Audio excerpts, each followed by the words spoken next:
Assalamualaikum warahmatullahi wabarakatuh. Waalaikumsalam warahmatullahi wabarakatuh. Kami dari kelompok 5 akan presentasi tentang materi pengembangan iptek berdasarkan Undang-Undang Dasar 1945. Pertama, apa itu iptek? Iptek adalah ilmu yang mempelajari perkembangan teknologi berdasarkan pengetahuan. Iptek ini dibutuhkan pada setiap negara dan berkembang secara dinamis tergantung perkembangan zaman.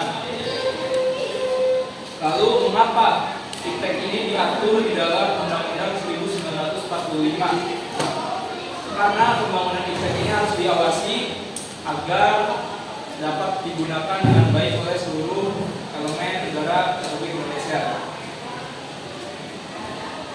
Pembangunan iptek di Indonesia sudah menjadi amanat yang tertuang dalam Amandemen 4 Undang-Undang Dasar 1945 Pasal 31 ayat kelima yang menyatakan bahwa pemerintah wajib memajukan iptek dengan menjunjung tinggi nilai-nilai agama dan persatuan bangsa untuk mewujudkan peradaban serta kesejahteraan umat manusia.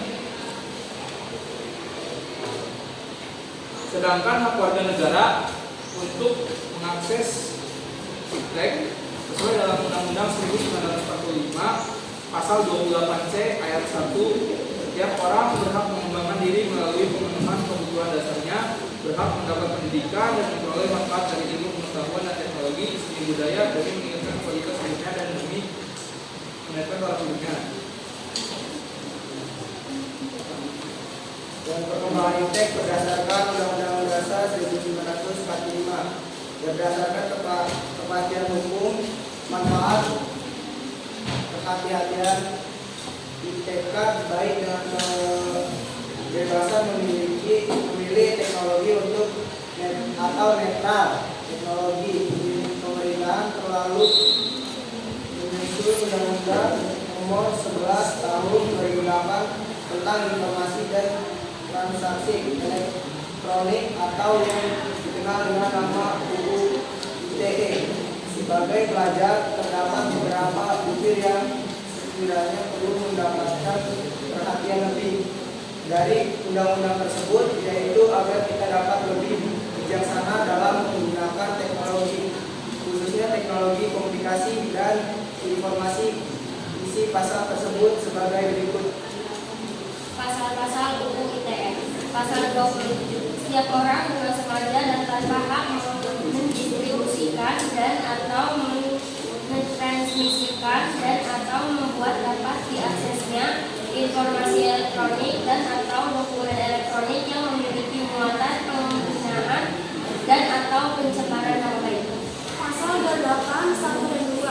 Setiap orang dengan sengaja tanpa hak menyebarkan berita bohong dan menyesatkan yang mengakibatkan kerugian konsumen dalam transaksi elektronik. Yang kedua, setiap orang dengan sengaja tanpa hak menyebarkan informasi yang ditujukan untuk menimbulkan rasa kebencian atau permusuhan individu dan atau kelompok masyarakat tertentu berdasarkan atas suku, agama, ras dan antar golongan. Pasal 29, setiap orang dengan sengaja dan tanpa hak mengirimkan informasi elektronik dan atau dokumen elektronik yang berisi ancaman kekerasan atau menakut-nakuti yang ditujukan secara pribadi. Kesimpulan disahkannya undang-undang tersebut adalah cara pemerintah untuk menghindari pengaruh negatif terhadap kemajuan teknologi dan meminta penggunanya untuk bertanggung jawab dalam penggunaan pemanfaatan teknologi. Untuk tambahan kesimpulan bahwasanya pengembangan iptek di Indonesia ini diatur oleh pemerintah dalam peraturan pemerintah, undang-undangan dan juga undang-undang dasar.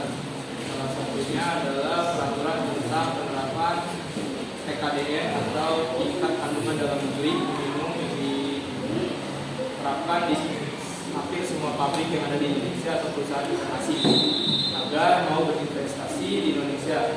Selanjutnya di bidang militer itu ada yang namanya transfer of teknologi, di mana perusahaan asing yang menyuplai alutsista diwajibkan untuk mentransfer teknologinya ke dalam negeri, khususnya perusahaan BUMN yang bergerak di bidang alutsista.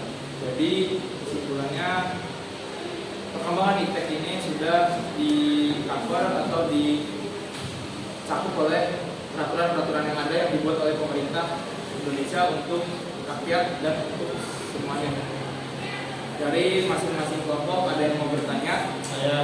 Saya izin bertanya dari kelompok 6. Apakah pernah terjadinya konflik terhadap iptek sehingga bisa membuat undang-undang?